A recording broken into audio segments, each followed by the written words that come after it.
Bienvenue sur ma chaîne YouTube.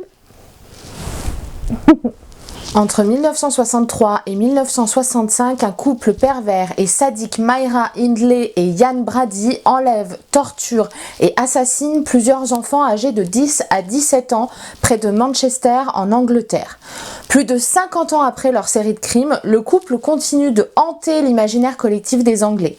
Ian Brady et Myra Hindley, les meurtriers de la lande, c'est l'histoire que je propose de vous raconter aujourd'hui. Clap! Join us. Support us. Join us. Support us. Just because the media's masses were draconian laws, were brutal police action, and we have the judiciary working at the behest of the political leaders. Bonjour et bienvenue à tous sur ma chaîne YouTube. Je suis très contente de vous retrouver pour une nouvelle vidéo et avant de la commencer, je voulais en profiter pour faire un petit message parce que je vois depuis plusieurs jours quelques remarques à certains de mes confrères youtubeurs et youtubeuses qui m'ont fait un peu tiquer. Que ce soit des remarques un peu déplacées aux youtubeuses comme des remarques à certains youtubeurs sur la fréquence de leur sortie de vidéos. En fait, je voudrais juste préciser que à côté, nous avons tous une vie personnelle, nous avons des conjoints, une famille, parfois un travail aussi. Et le contenu qu'en fait nous produisons, c'est un contenu qui nous fait plaisir, qui est gratuit et que l'on fait avec envie et non pas par obligation. Donc voilà, c'est des vidéos qui prennent quand même énormément de temps et qui, étant donné les sujets qu'on aborde, sont assez aussi difficiles psychologiquement. Donc bon, c'est pas toujours facile et du coup voilà, c'est un petit message à tous, soyez cool avec vos youtubeurs, on est sympa, donc voilà, soyez-le aussi en retour, ce sera plus agréable pour tout le monde. Bref, rentrons dans le vif du sujet. La vidéo d'aujourd'hui, comme très souvent, elle va être développée en plusieurs parties, 4 pour être assez précise. Je vais d'abord vous parler de Ian Brady et de Myra Hindley, de qui ils sont, puis ensuite de leur vie de couple, de leur meurtre, et enfin vous parler de leur arrestation et de leur procès. Alors, qui sont Ian Brady et Myra Hindley? Ian Brady, il est né le 2 janvier 1938 à Glasgow, en Écosse, d'une mère célibataire de 28 ans qui était serveuse dans un salon de thé et d'un père qui est plus ou moins inconnu. Comme sa mère avait peu d'aide, elle a fini par donner son enfant quelques mois après sa naissance à Mary et John Sloan qui étaient déjà parents de 4 enfants. À l'âge de 9 ans, Ian il se découvre un goût pour les activités de plein air et la famille déménage alors au sud-ouest de Glasgow. Ian est accepté à la Showerlands Academy, une école pour enfants surdoués, et son comportement va alors se dégrader. Il comparaîtra alors 2 fois devant le tribunal pour enfants pour cambriolage. Il quitte l'école à 15 ans et il va alors enchaîner les petits boulots. Tantôt il va être employé d'un salon de thé, puis coursier, et puis enfin il va être boucher. Et à cette époque, il a alors une petite amie, mais la relation va vite prendre fin lorsque Ian va menacer celle-ci avec un couteau à cran d'arrêt pour être sorti en discothèque avec un autre homme. Il va alors comparaître de nouveau devant le tribunal et bénéficiera d'une libération conditionnelle un peu avant ses 17 ans, à condition de rester à demeure chez sa mère biologique à Manchester. Il prend alors le nom de son beau-père avec qui sa mère s'est remariée, Patrick Brady. Un an plus tard, il est arrêté et condamné à 2 ans de maison de correction pour vol. Il est d'abord envoyé à Londres, puis on va l'envoyer à Hatfield avant d'être surpris en état d'ébriété et d'être envoyé dans une maison de correction plus sévère à Kingston upon Hull. À sa sortie en novembre 57, il va retourner à Manchester et commencer à étudier seul durant des heures dans sa chambre la comptabilité.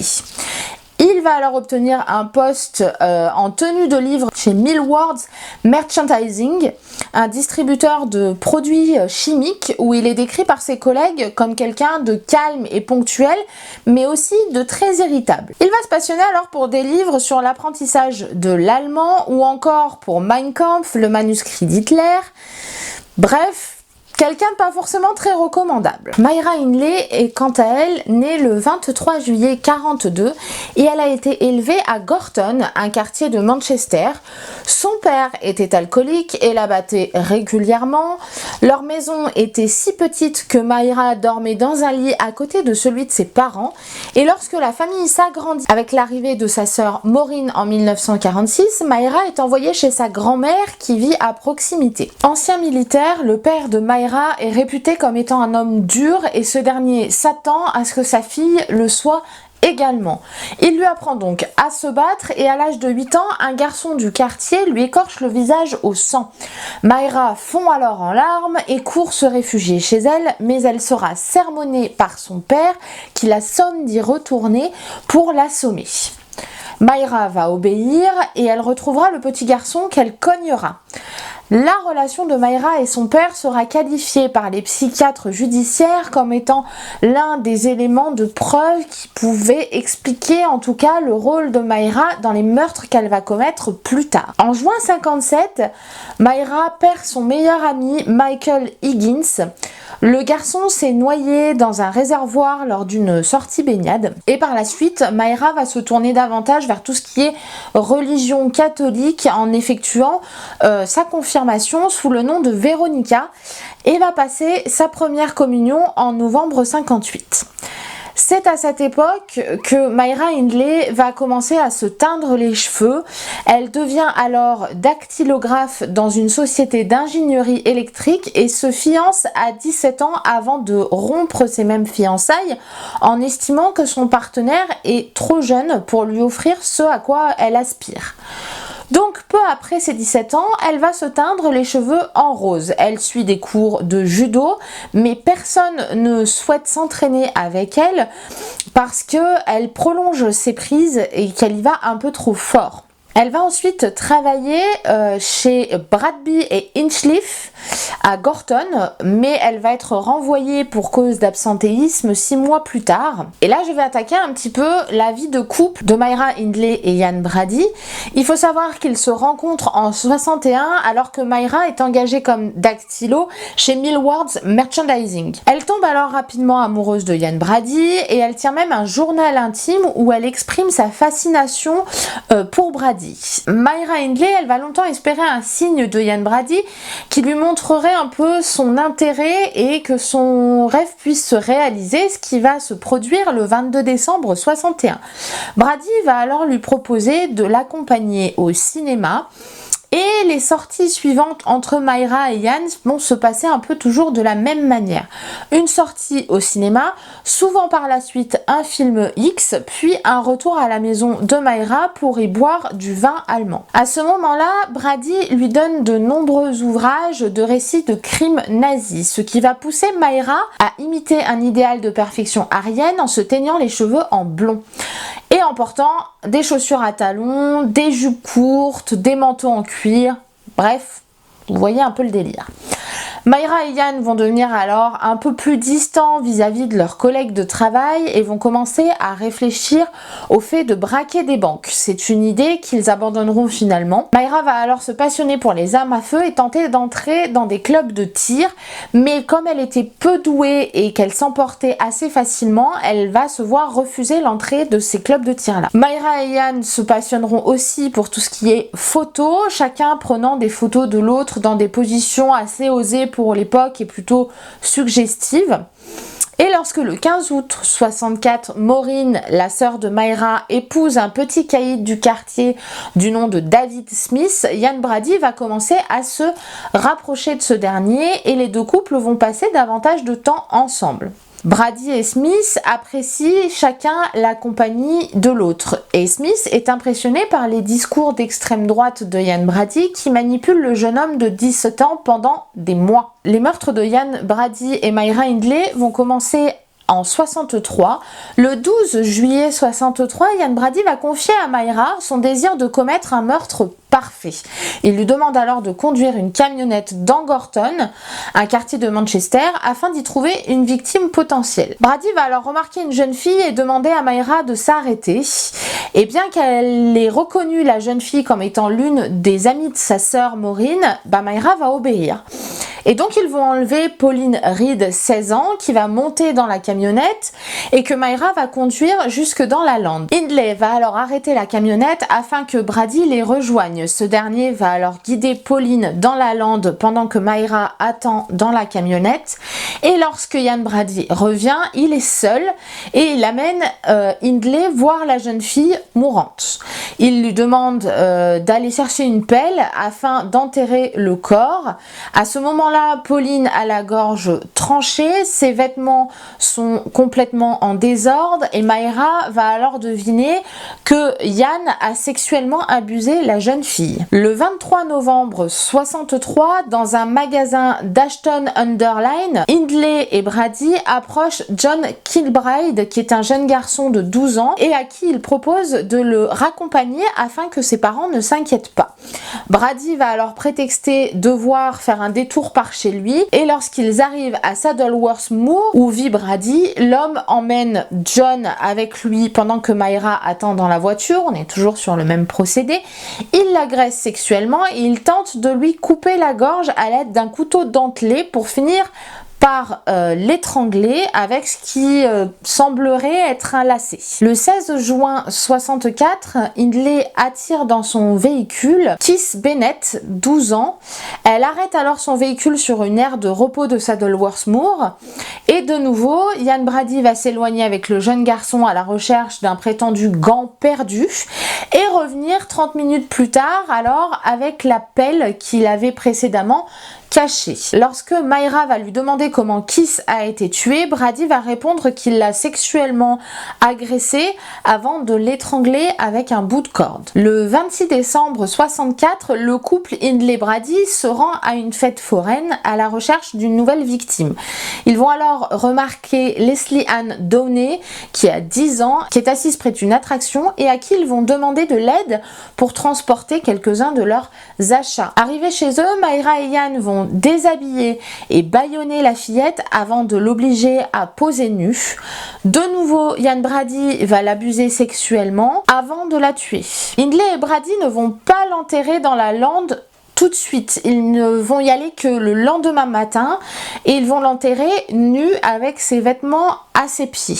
La tombe est plutôt peu profonde, ils ont un peu bâclé ce côté-là, on va dire, et par la suite ils sont complètement rentrés chez eux comme si de rien n'était. Le 6 octobre 65, Myra va alors conduire Brady à la gare de Manchester Central pour que ce dernier puisse choisir sa prochaine victime. Et l'homme va revenir quelques minutes plus tard accompagné d'Edward Evans, un jeune homme de 17 ans à qui il a proposé une relation homosexuelle. Après avoir bu du vin, Brady demande à Hindley d'aller chercher son beau-frère David Smith. Et lorsque ce dernier arrive, il surprend Ian Brady en train de frapper Edward avec le plat d'une hache avant de l'étrangler avec un câble électrique. Et ce dernier va alors demander à David Smith de l'aider à transporter le corps et ils conviennent ensemble de se retrouver le lendemain soir afin de s'en débarrasser. Smith va alors rentrer chez lui, il va réveiller sa femme qui est donc la sœur de Myra, Maureen, et tout lui raconter. Maureen va alors lui dire qu'il faut absolument appeler la police et c'est ce que David Smith et elle vont faire à 6h du matin. Le matin du 7 octobre se présente donc au domicile de Ian et Myra un policier qui se fait passer pour un boulanger afin que le couple ouvre la porte. Et lorsque Myra va ouvrir celle-ci, Bob Talbot, le policier, se présente comme étant de la police et lui dit vouloir parler à Ian Brady. Et quand le policier va pénétrer dans la maison et expliquer les raisons de sa venue, Ian Brady va autoriser ce dernier à fouiller la maison, sauf une porte qui est à l'étage et qui est close. Myra va expliquer que la clé de cette porte-là est restée à son travail. Et à ce moment-là, Ian Brady va dire à Myra, écoute, vas-y, donne-lui la clé. Talbot va alors annoncer à Ian Brady qu'ils ont trouvé un corps ficelé et qu'il est arrêté pour meurtre. Et Brady va alors déclarer « Eddie et moi, on s'est disputés et la situation a mal tourné ». Myra, quant à elle, n'est pas en état d'arrestation et elle va demander à accompagner son compagnon au poste de police. Interrogée, elle va maintenir qu'il s'agit d'un accident et elle est autorisée à quitter le poste à condition d'y revenir le lendemain matin pour être de nouveau interrogée. Le 11 octobre, elle est accusée de complicité de meurtre et mise en détention provisoire à la prison de Risley dans le Cheshire. Sur les indications de David Smith, qui indique que Brady lui a demandé de mettre une valise avec tout ce qui pourrait l'incriminer ailleurs, la police va aller fouiller les bureaux de consigne des gares de Manchester et découvrir dans une valise 9 clichés de pornographie d'une fillette nue avec un foulard sur la bouche et un enregistrement de 13 minutes où on entend une enfant crier et appeler à l'aide. Par la suite, cette petite fille, elle va être identifiée comme étant Leslie Ann Downey. En fouillant la maison de Brady et de Hindley, la police va découvrir de nombreux indices qui les amènent à soupçonner que le couple soit responsable d'autres disparitions d'enfants.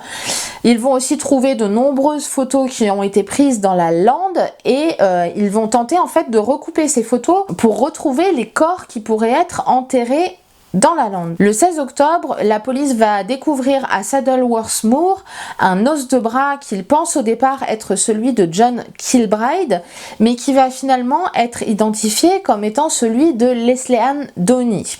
Rappelez-vous, je vous ai dit que la tombe était assez peu profonde. 5 jours plus tard, les policiers vont découvrir une deuxième tombe qui cette fois-ci est bien celle de John Kilbride. En audience, le 6 décembre, Brady est accusé des meurtres d'Edward Evans, John Kilbride et Leslie Ann Downey.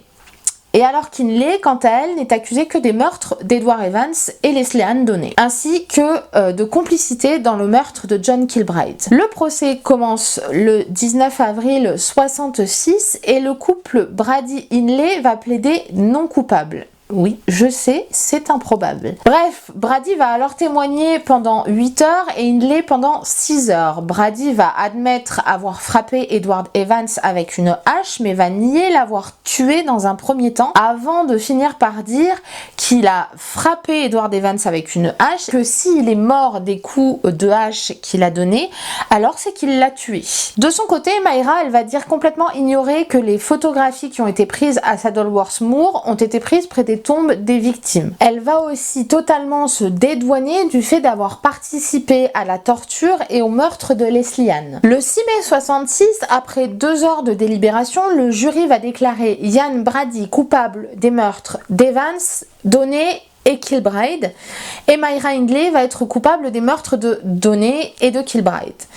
Ils sont tous deux condamnés à perpétuité, Ian pour une triple peine et Myra pour une double à laquelle vont s'ajouter 7 ans pour avoir aidé Brady dans le meurtre de Kilbride, sans période de sûreté possible. 20 ans plus tard, une nouvelle enquête va être ouverte suite aux aveux prétendus de Ian Brady, un journaliste du magazine The People. Ce dernier aurait avoué aux journalistes avoir tué Pauline Reed et Keith Bennett. Le 10 février 87, Myra va alors avouer sa participation aux 2 meurtres. Les policiers vont alors rendre visite à Brady en prison pour lui annoncer qu'Hindley a avoué 2 meurtres supplémentaires. Et si dans un premier temps, Ian Brady va complètement refuser de croire aux aveux de sa compagne, il se dit par la suite prêt à avouer à condition de recevoir le droit de mettre fin à ses jours. Évidemment, sa demande va être rejetée et de nouvelles recherches vont être entreprises dans la lande. Et après plus de 100 jours de recherche, le 1er juillet 87, un corps est retrouvé à une centaine de mètres de la tombe de Leslie Ann Downey. Il s'agit de celui de Pauline. Brady va alors avouer les meurtres de Pauline et Keith, mais le département des poursuites judiciaires va estimer qu'il n'y a aucun intérêt à refaire un nouveau procès, étant donné que les accusés sont déjà emprisonnés à perpétuité. La dépouille de Keith, quant à elle, ne va jamais être retrouvée, mais la famille continue malgré tout ses recherches près de 40 ans après sa disparition. Brady est envoyé à la prison de Durham. Il va alors passer 19 ans dans des prisons ordinaires avant d'être diagnostiqué psychopathe en novembre 85 et envoyé à l'hôpital Park Lane. En 2001, il va publier un livre intitulé The Gates of Genius, Serial Killing and its Analysis, qui a suscité l'indignation en Grande-Bretagne, mais qui va récolter malgré tout un franc succès. Ian Brady finit par par mourir à l'hôpital d'Ashworth le 15 mai 2017 à l'âge de 79 ans des suites d'un cancer. Et comme aucune commune ne veut de sa dépouille, son corps est finalement incinéré le 25 octobre 2017, donc on n'est pas loin de 6 mois après, et ses cendres vont être dispersées en mer. Mayra, quant à elle, va être incarcérée à la prison de Holloway. Durant son incarcération, Hindley va apprendre qu'elle doit rester pour une période minimale de 25 ans en prison avant de pouvoir demander une libération conditionnelle. Mais en janvier 85, ce délai va être revu à 30 ans. Suite à ses aveux en 90, le secrétaire de l'Intérieur va imposer qu'elle soit emprisonnée sans possibilité de libération conditionnelle. Et entre 97 et 2000, Mayra va alors rédiger 3 appels contre sa sentence à vie qui vont tous être rejetés. Comme Mayra fume à peu près une quarantaine de cigarettes par jour, elle a depuis 99 une angine de poitrine et elle est par la suite hospitalisée après un anévrisme cérébral. Hindley va finir par mourir à l'âge de 60 ans le 15 novembre 2002 d'une pneumonie consécutive à une maladie cardiaque. De même que pour Brady, tous les services funéraires vont refuser de s'occuper de son incinération et c'est finalement 4 mois plus tard qu'une de ses anciennes amantes va disperser ses cendres à Stalybridge. Et c'est ainsi que se termine la vidéo sur Mayra Hindley et Ian Brady.